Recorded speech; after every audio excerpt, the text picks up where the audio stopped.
Before we get into this week's episode, I wanted to let you know that we are opening up our signature course the very first week of November.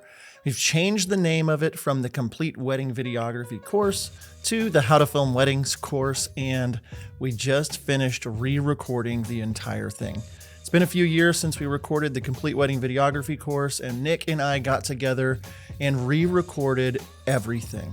A couple things to know about this. If you've already purchased the course, we're going to be updating it and giving it to you for free. So log into your account and you'll be able to find it. If you don't know what our course is, it is the handbook for wedding filmmakers. It's everything you need to know about business, shooting, and editing. And Nick and I walk through the 10 steps that you need to do as a wedding filmmaker to continue to level up your business year after year, to continue to cycle upward with your chart, what you're charging, yes, but more so the kinds of couples you're working with. Do you work with the couples you want to be working with? Are you getting paid what you want to get paid?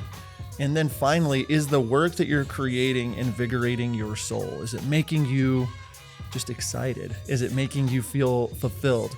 This is what this course is going to do. It's going to teach you the 10 steps that we have done over the last 17 years to not only have a six-figure business, but to not get tired of doing this job, to be more invigorated now than ever, to be booking those dream clients in those dream locations. And I went through over the last couple of years and I've really dissected everything that it's taken for me to go from a brand charging $750 for my first wedding to now booking weddings over $20,000. And not just booking weddings for $20,000, but working with couples that absolutely freaking love me. They love working with me, not just because they like me as a person, but they love the brand. They love the work. They love the result. And that's what we're here to do. So the very first week of November, we'll be opening the doors. We're going to have a lot of giveaways, a lot of things involved.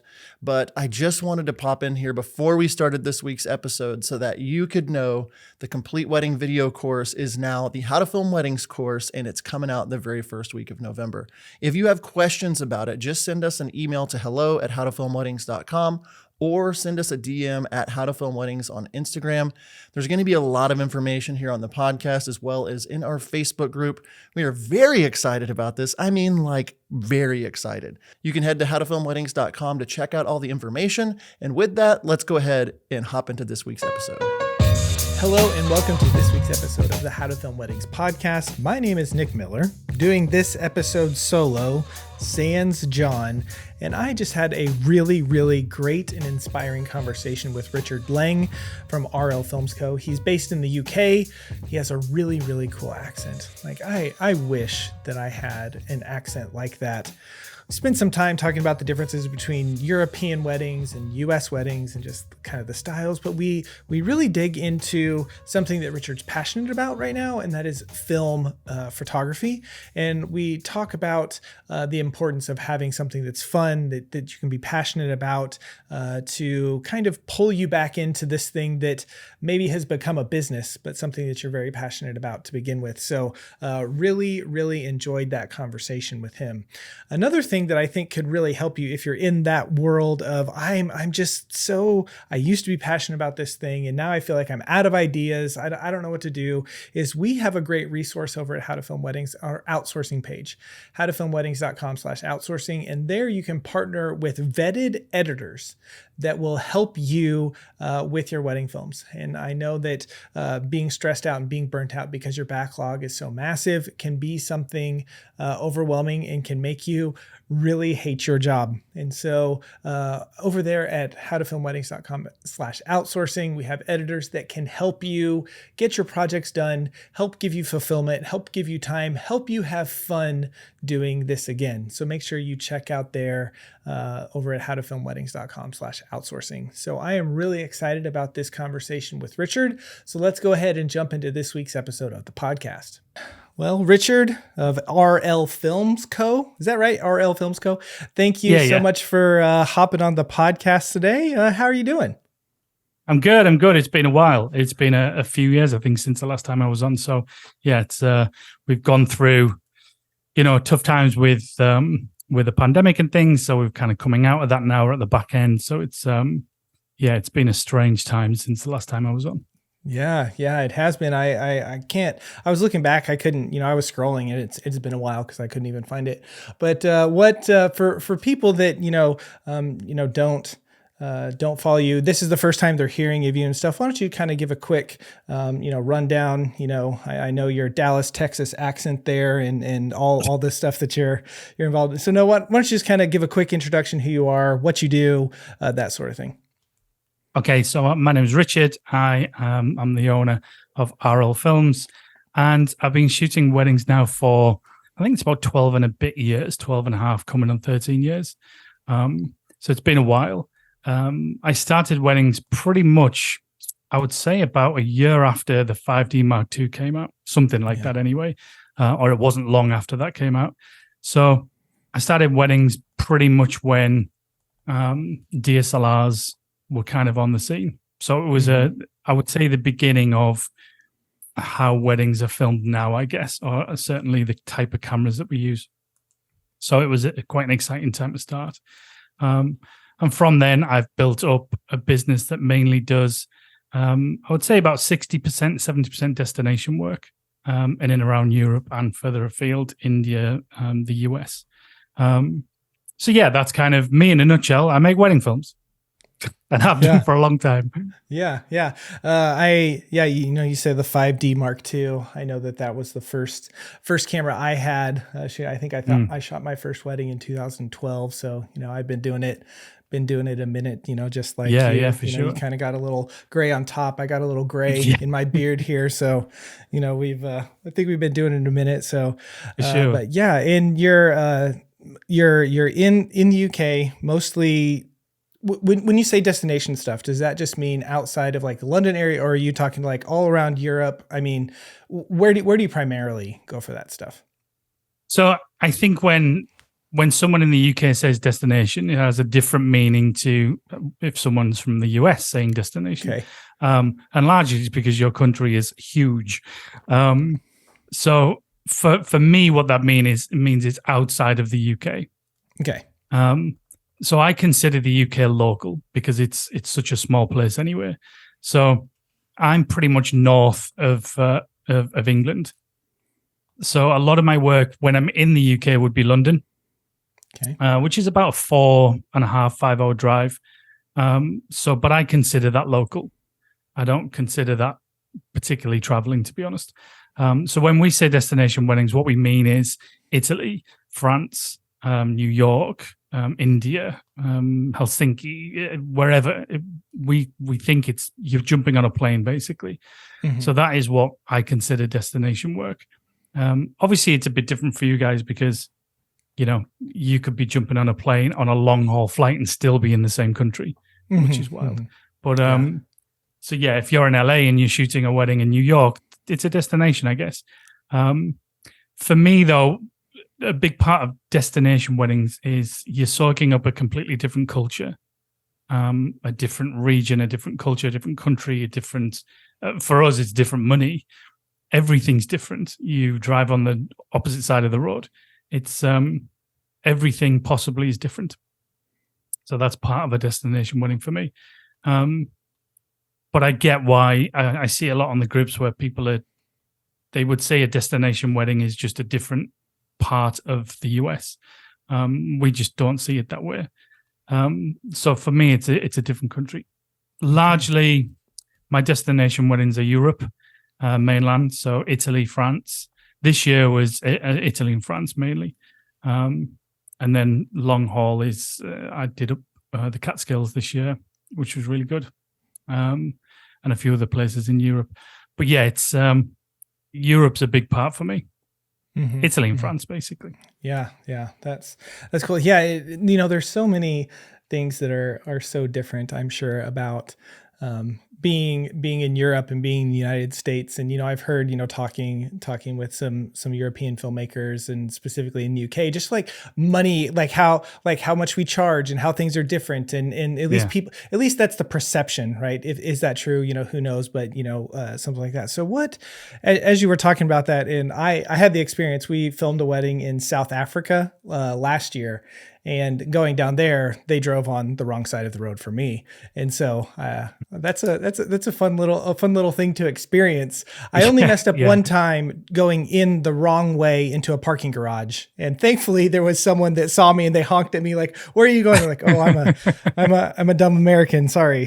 But I did that much in Europe in a quite short space of time this season, that I felt like I was always, whether it be in France or Italy. So I spent most of my time on the opposite side of the roads. But when I landed back in the UK, I was driving on the wrong side. So it was just scary. So it's kind of, you got to align yourself back up. But yeah, that's, the destination weddings for me. Yeah, it's essentially abroad. I'm jumping on a flight basically. So it's they're fun. They're challenging for sure. And every year, and I know if anyone's listening and they're just starting their wedding film business journey, or they've only done it for maybe a couple of years or 3 years and they haven't quite got a destination wedding yet, and they think, that's the peak of kind of when you've made it, you're doing destination weddings. I dreamt of doing them when I first started doing weddings. I didn't even know you could work internationally and nationally, let alone kind of anything else. I was pretty much just in my little region of the country. But once my eyes were opened a bit more to, you can work pretty much anywhere. That's all I wanted to do. But then what happens is that you end up doing that a lot, and you crave being at home. Oh yeah. It's kind of first world problems, I guess. But this August was every week I was in a different country. Wow. And it gets a bit tough. But again, it's first world problems. You know? I mean, I'm eating beautiful pasta and pizza and drinking nice wine and driving around Lake Como and Tuscany and south of France, and I can't really complain. Right. You've kind of got to check yourself a little bit, but it's tiring. It can be tiring. I really like getting home. I love getting home. For sure. I remember when before my wife and I really got into destination work, we'd be following a bunch of photographers and stuff that they were doing lots of travel and all over the place. And I remember seeing all these posts like, let me tell you the real side of travel. And, kind of like, it's fun and all this stuff, like you were saying, first world problems, but it's exhausting and you're always living out of a suitcase and, you don't know what time, all of this stuff. And I remember me and my wife had talked like, just, shut up. Like, you get to travel, like, stop it, it's fine. It's fun. And then we experienced it where we did it was like in 9 weeks, we shot 7 weddings in 6 cities and 5 states, like flying all over the place. I was like, oh, this is what they were talking about. I understand it. I get it. So it can be cool, but as with anything, there's kind of a downside and something that you need to talk about. So yeah, for sure. One of the things that, and I know you kind of touched on it a little bit, just some of the differences, you're talking about the size of the country and that kind of stuff, but just to maybe educate some of the Americans that are on here, maybe Australians, I'm not exactly, sure how that way, but what are some of the big differences that you see with how stuff is done in the United States versus how stuff is done in Europe? And because I'm sure that you go to the groups and you go to the things and you ask questions and you read the information, like, that's really good. It just doesn't work over here. What are some of those big things? I think the way we approach filming a wedding is largely the same. The way, everyone has a different look and a different style, I guess. And the US definitely has a particular look and feel to, let's say, higher end weddings. I'm not a fan of that word, but everybody knows what I mean when I say higher end weddings. They happen to have a particular look and feel to them. And that tends to be a little brighter, a little lighter in the colors. I think essentially mimicking the higher end photographers who maybe shoot a lot more on film. Fuji 400, overexposed by 2 stops, like Jose Villa used to do. That's considered luxury high end. It's very pretty, very pastel. And I think a lot of videographers kind of lent towards looking that way. because why not? We're running businesses, and if a client's going to pay double the amount, for something that's light and airy and fresh, then it makes sense from a business point of view. Maybe not from a creative point of view, and you might not want to do that, but you feel maybe you have to do that because that's what's going to bring in more money. I don't know. But the UK tends not to have that sort of style. Some people do it. I've certainly done it. But speaking to one of the planners that I work with from New York this year, she mentioned a lot of the videographers that she works with are very light and airy and fresh. And when she's worked with European videographers, it tends to be a bit darker and a bit moodier.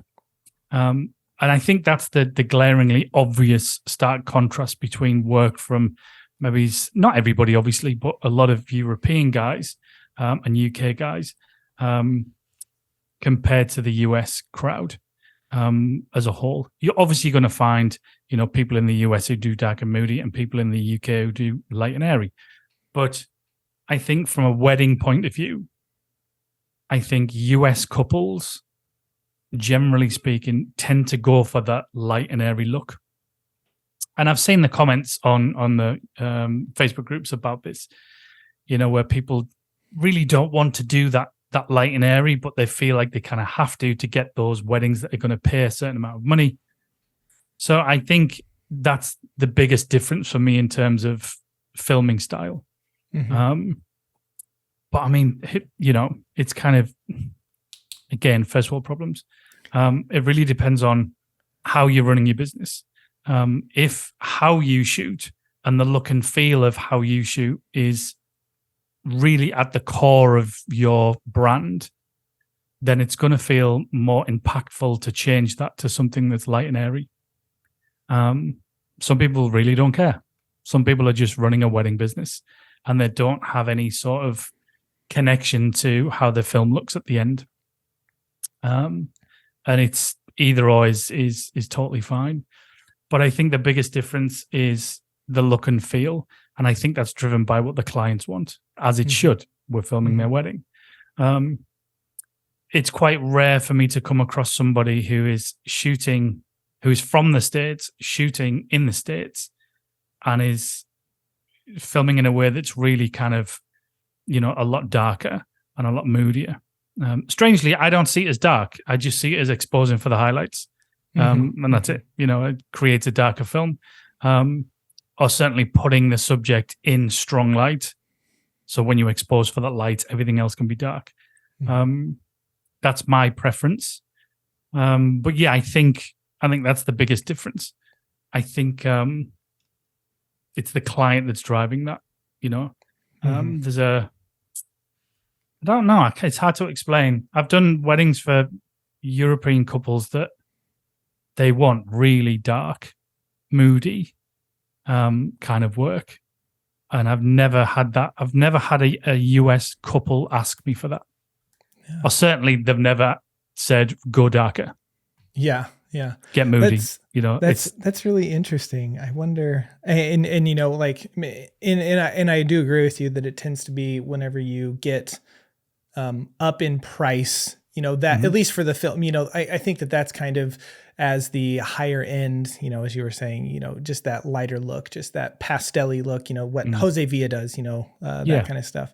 And I mean, he is legend for his sure. work. For sure. For sure. And it's incredibly beautiful work. I've liked Jose Villa's work for a very long time, even though it's the opposite of the kind of work that I create. Right. From a color and tone point of view, but I'm a big fan of the film stock that he sadly doesn't exist anymore. But the film stock he shot was Fuji 400 on a Contax 645 with an 80mm lens, overexposed by about 2 stops. Just perfection in terms of how that film stock can look, coupled with the fact that he's in incredible locations with beautiful light. Those images are, I would say, the images that he produced were probably, maybe it's wrong to say copied directly, but he influenced pretty much everyone who did that style. He was the dude who did it. And that's why he's successful as he is. But it's a very nice look. Actually, it's a perfect look for weddings. If you think about what a wedding is, it's just the prettiest day. It's very feminine. It's a beautiful day. It's filled with flowers, dresses. It's very easy to forget there's actually a guy there, to be honest. But it's but yeah. Or not always, but it's a very good look. And I think replicating that with video is difficult because obviously highlights are harder to once they're blown and it looks terrible. But it's certainly a good look for weddings. It just is. Whether you like it or not, it just is. Yeah. I see, the US is, I think another thing as well is production heavy. Or maybe not heavy is the right word, but it's certainly production. And I think US couples want to see that production. I have no idea why, but I think that's what they want to see. They want to see those gimbal shots and the drones and the tools, multiple shooters. Every wedding I've done, certainly over the last 2 years where it's been a US client, we've had a conversation about second and third shooters. For weddings that didn't need second and third shooters, right?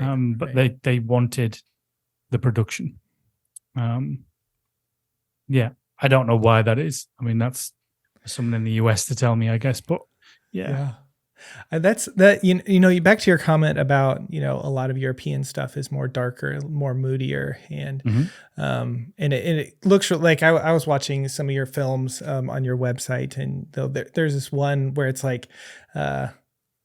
People are dancing, but it's black and white, and you can just kind of barely see the light on them as the bride. I think is just looks so gorgeous and so beautiful. And I'm sitting here wondering why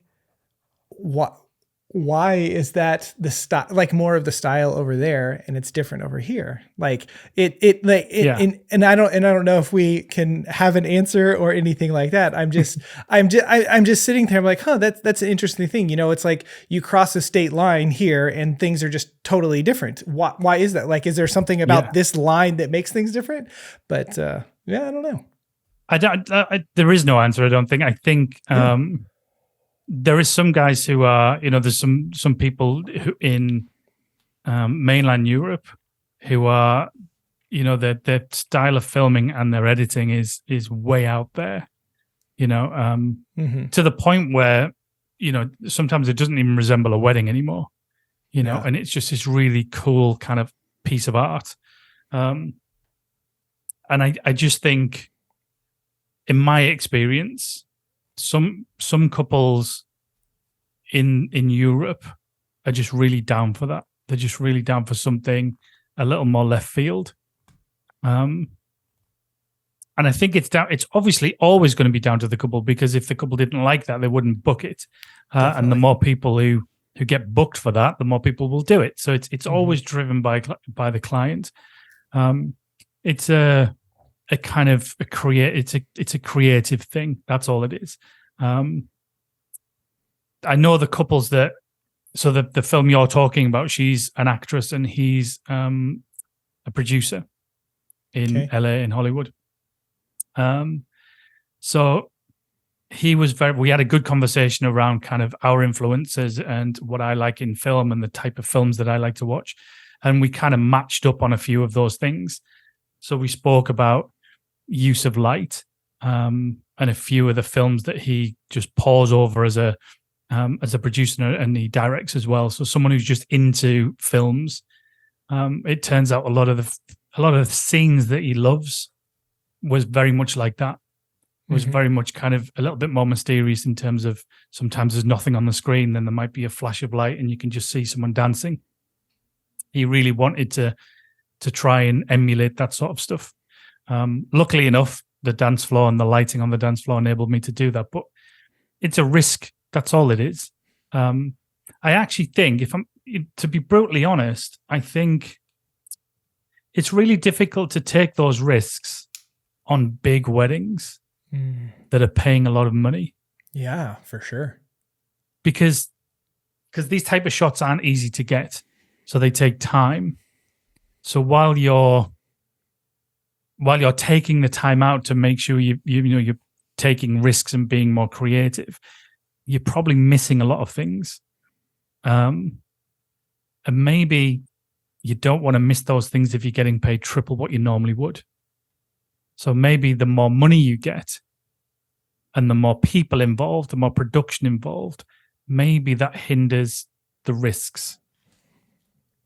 I don't know. Maybe it does. I certainly feel that when I'm on a really big wedding. Yeah. I feel like I take less risks for sure. Mm-hmm. Yeah.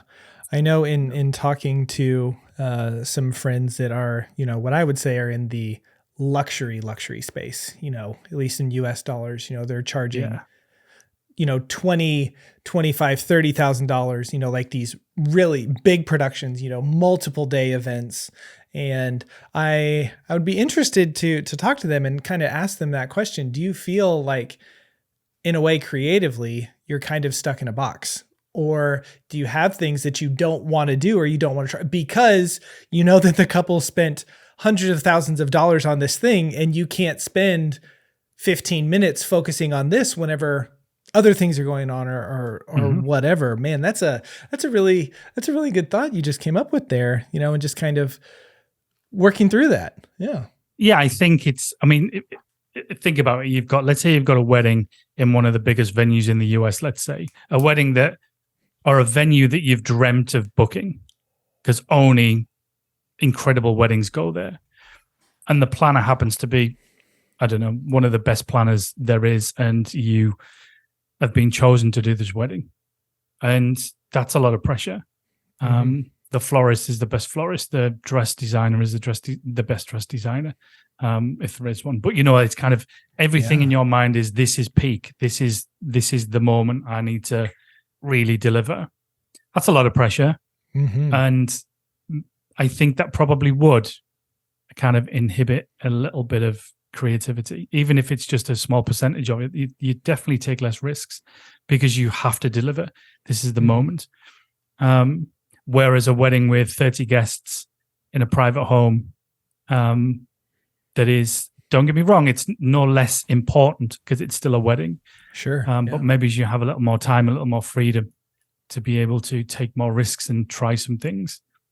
I don't know. I mean, I think that has to happen, I know some of the weddings I've been on over the last 12 months that I would consider, really large kind of production in terms of what the production of the wedding. I wouldn't say I played it safe, but I have more than enough content to play with, to edit. And there's a few moments where I've thought, I wish I'd have just done it like that. Right. Right. So yeah, I don't know. It'd be good to hear from someone who, really does that kind of, that really, really high up end wedding can constantly, week in, week out type thing.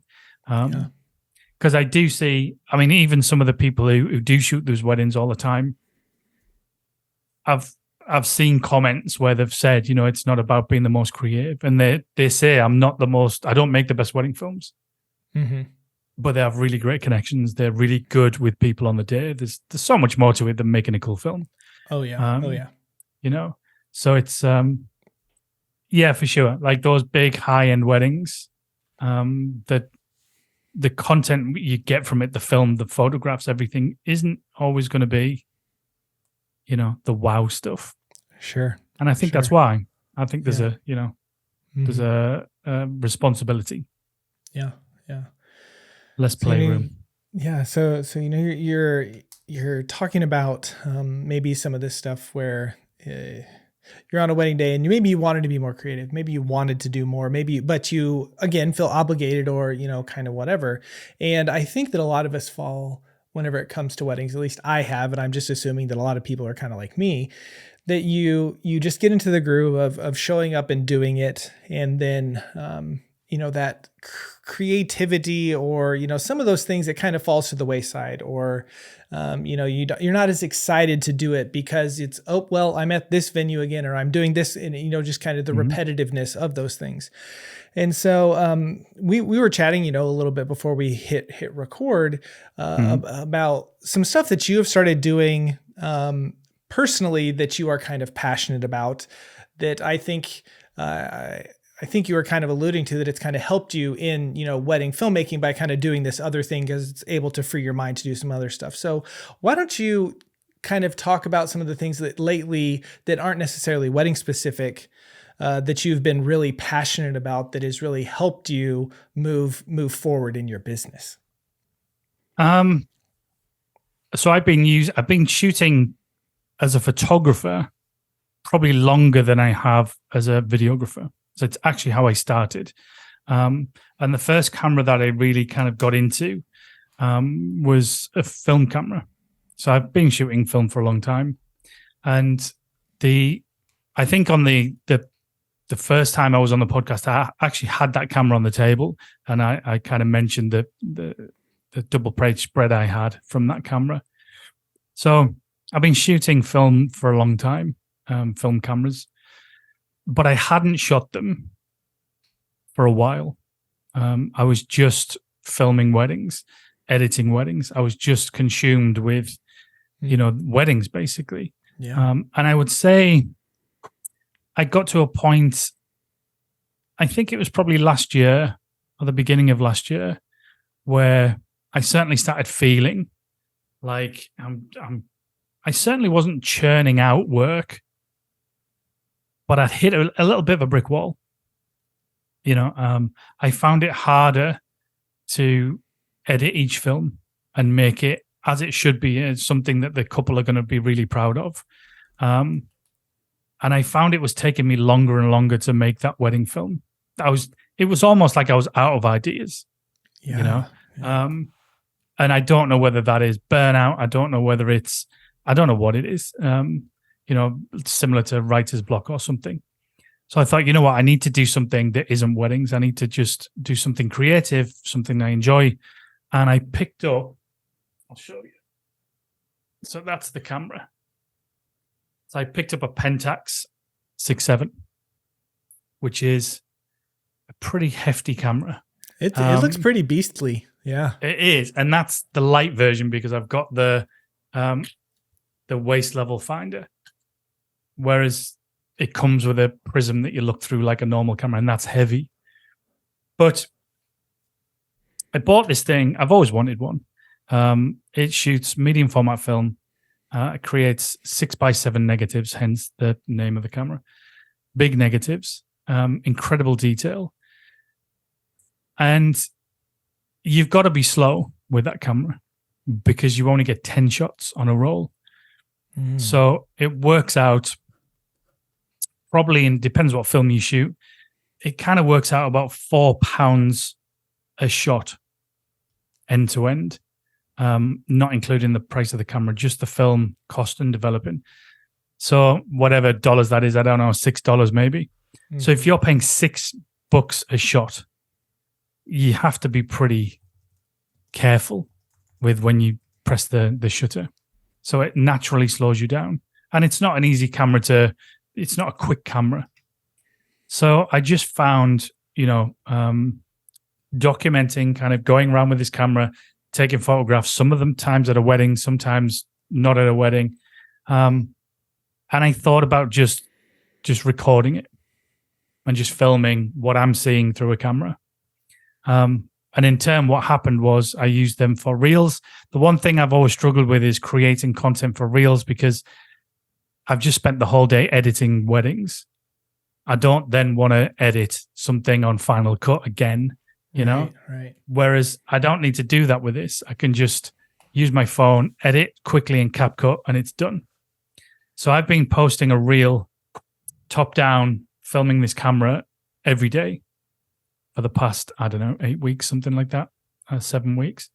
And then when I get the scans back from the lab, I post the same video, but with the results at the end, the actual image. And it's been going really well. It's, sometimes they get a lot of views, sometimes they don't. I'm not even concerned with how many views it gets. I'm just concerned with actually doing something that I enjoy, sharing it. And at some point, it will start to affect how I work at weddings, and it already has. It's actually already got me 2 bookings, 2 very nice bookings. So I never even thought that would happen. But it's just something I enjoy. And I talk about this with some of the chaps who I mentor. And it's, let's just forget about weddings just for a minute. And let's look at kind of what it is you enjoy. And let's do more of that stuff. Let's kind of build in more time.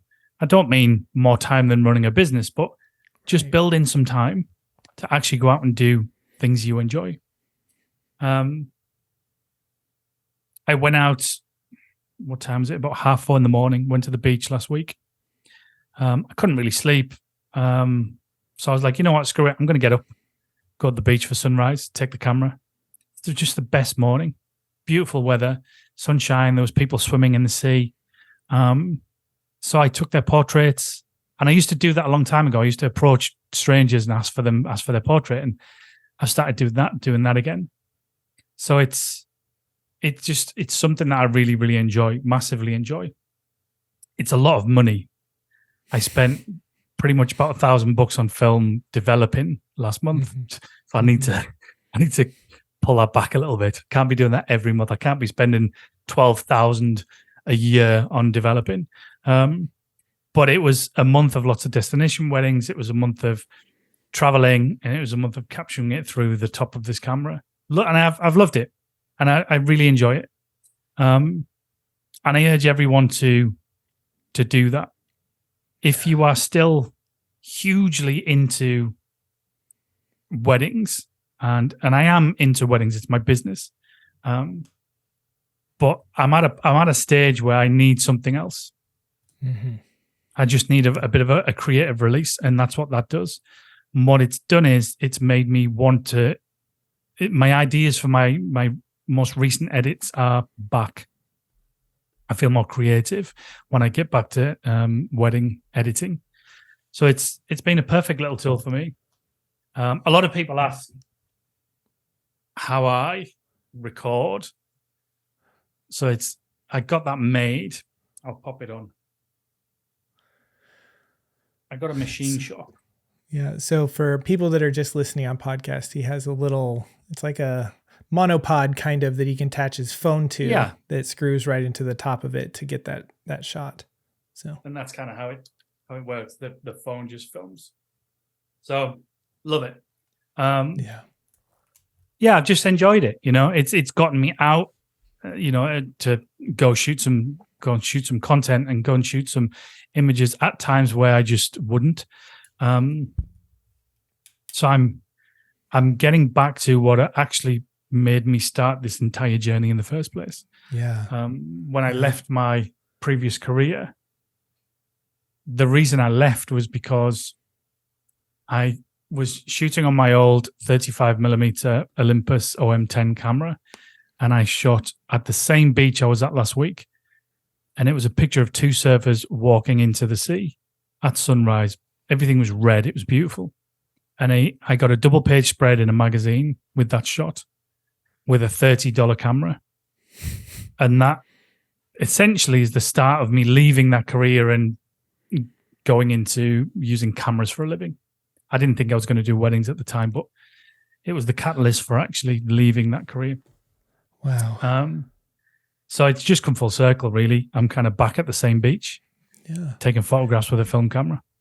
As you're talking about this, and you said I needed a creative release, and it's like whenever whenever everything is special, nothing is special.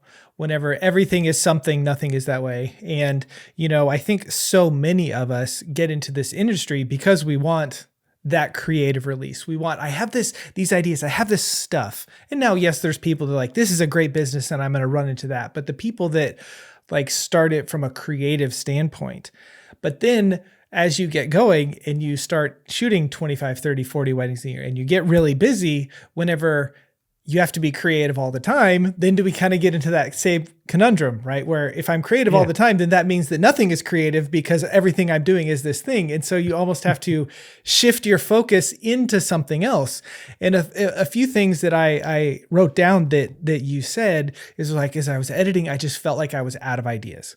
And I was like, I have been there. And I'm sure there are tons of people that if you've been doing this for more than a couple of years, you're like, I know exactly.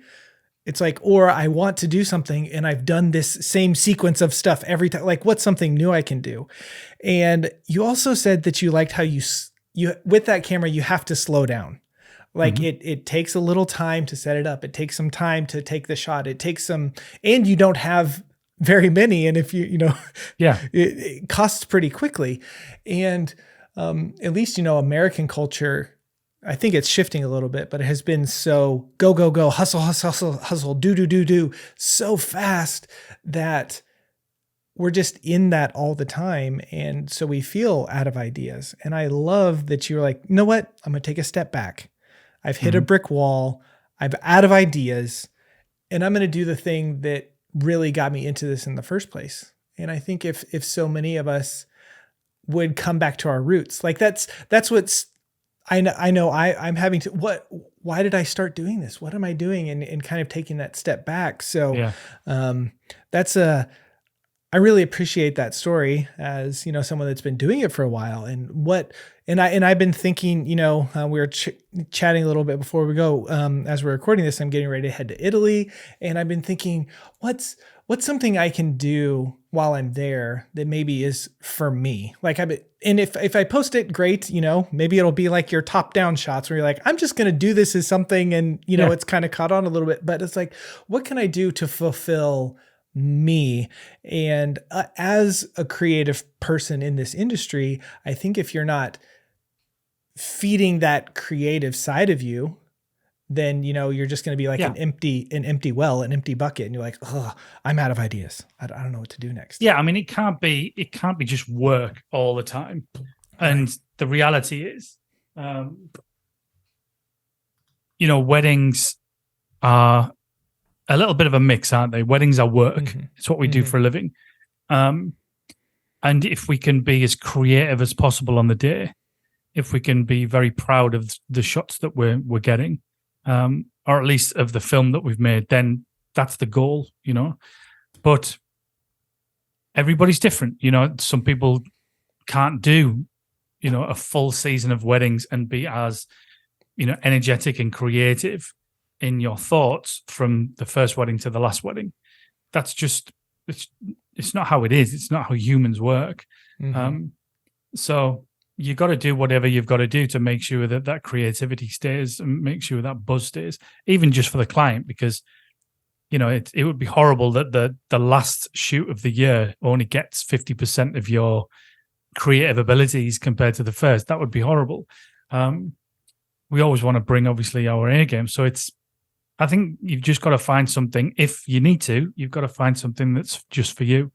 So this is my thing. It doesn't matter to me whether someone else likes it. I share it because I'm trying to share something a little bit more personal to me.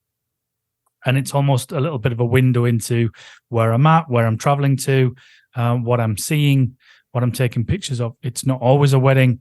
It's sometimes just something as mundane as a wave. But that's just where I'm at that particular time. And I just share it. I share it on Insta. I share it on TikTok, which is not something I usually would use, but I started uploading everything to TikTok. I got a lot of people asking, obviously it's a different audience, but they're asking, what's the camera? Can you run through? And I'm kind of learning how to do pieces to camera, which is awkward. I'm normally behind the camera.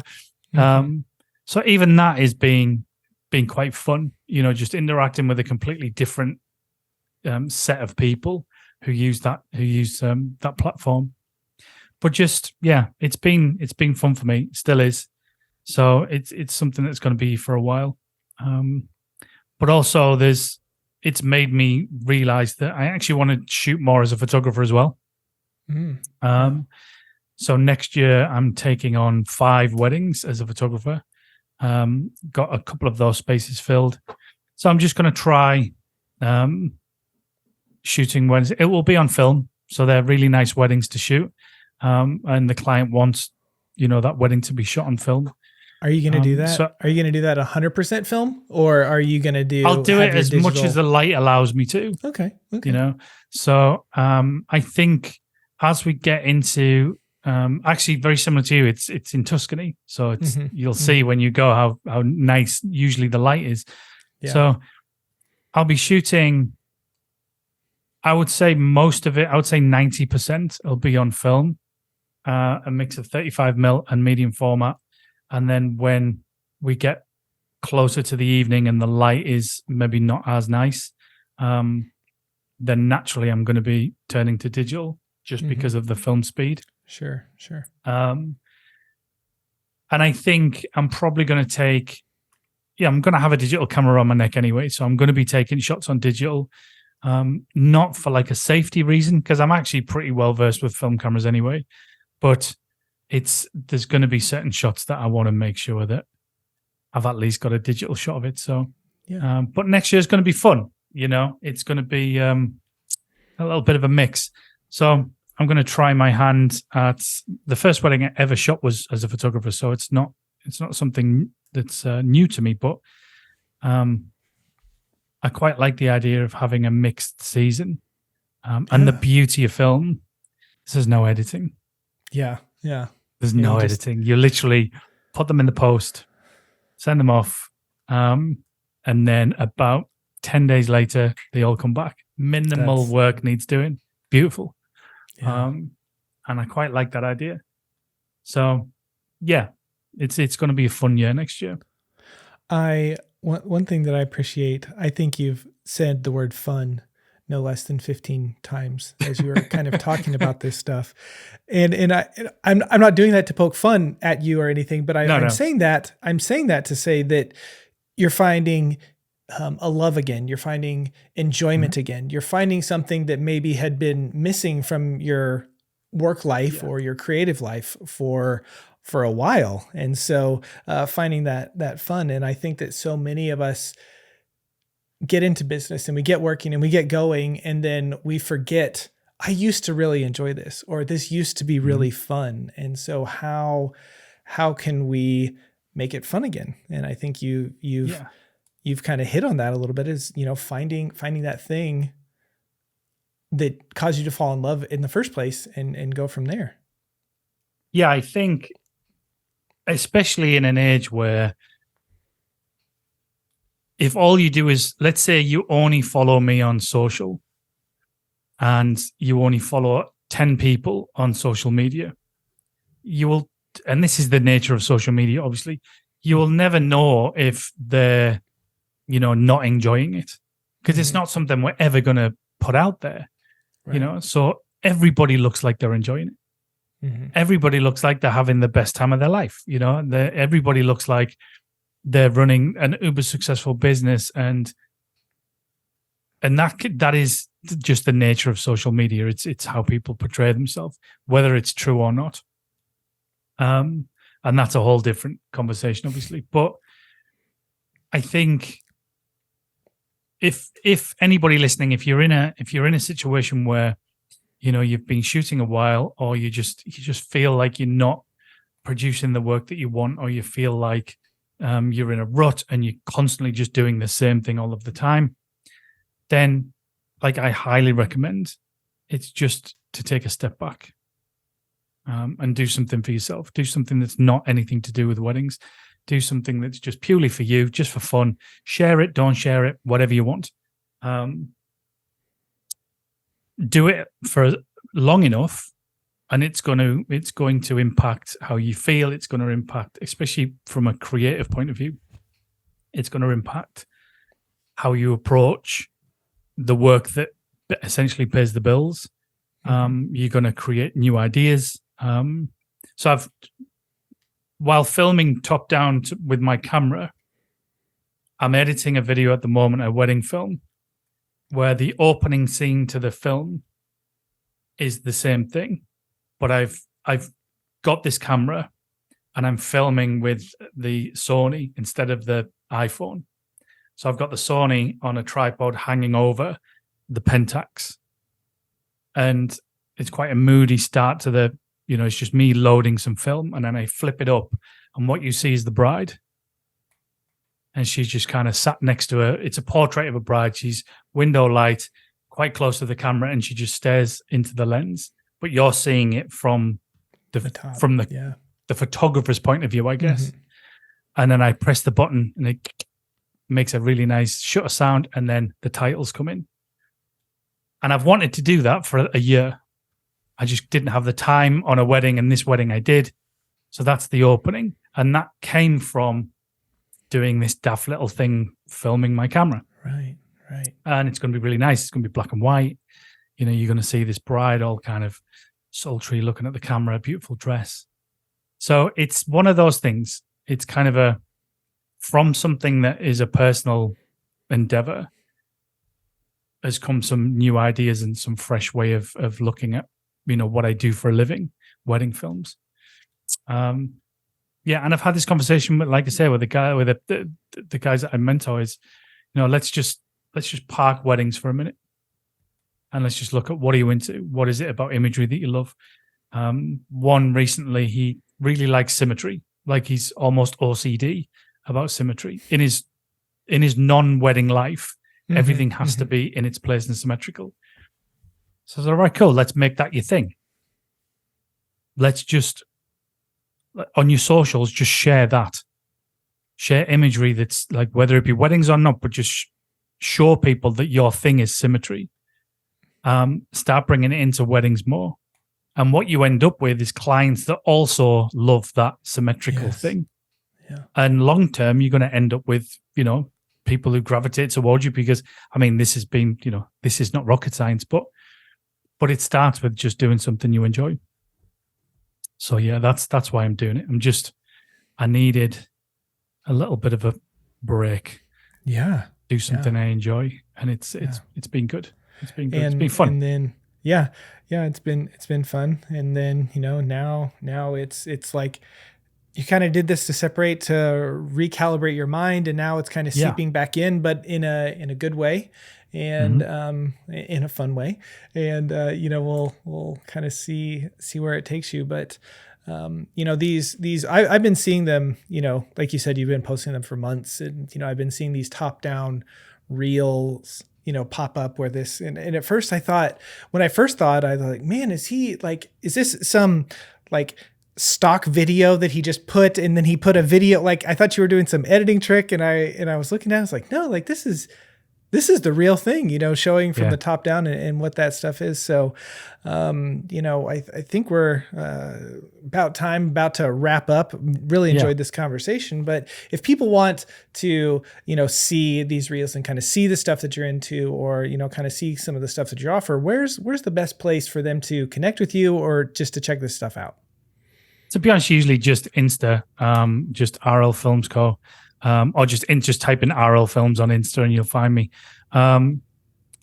TikTok is not a business thing for me. It's just fun. But all my top downs are in there, and that's just rich.leng. But it's Insta's probably the best way. And obviously I've got my wedding work on my website, just rlfilmsco.com. But if anyone listening is kind of, you know, into film photography or wants to get into it, or kind of wants to learn more about it, to maybe have a different creative avenue, just send me a message and we'll have a chat. But it's fun. Yeah, I definitely have said that word way too many times, but I think, you know, I do think weddings can be, and you've done this long enough, you know, they can be all consuming. Mm-hmm. Mm-hmm. You know, we have, especially when, I mean, you'll know this from your upcoming Italy trip, the amount of admin that you have in booking hotels, booking car hire, booking insurances, booking flights. And it can be quite all consuming, especially if you're doing, let's say, 5 within a month. Mm-hmm. Mm-hmm. You spend days just, you know, for sure, kind of doing this admin work and then making sure everything's right and jumping on planes and sitting in airports and the rest of it. It can consume, if you let it can be all consuming.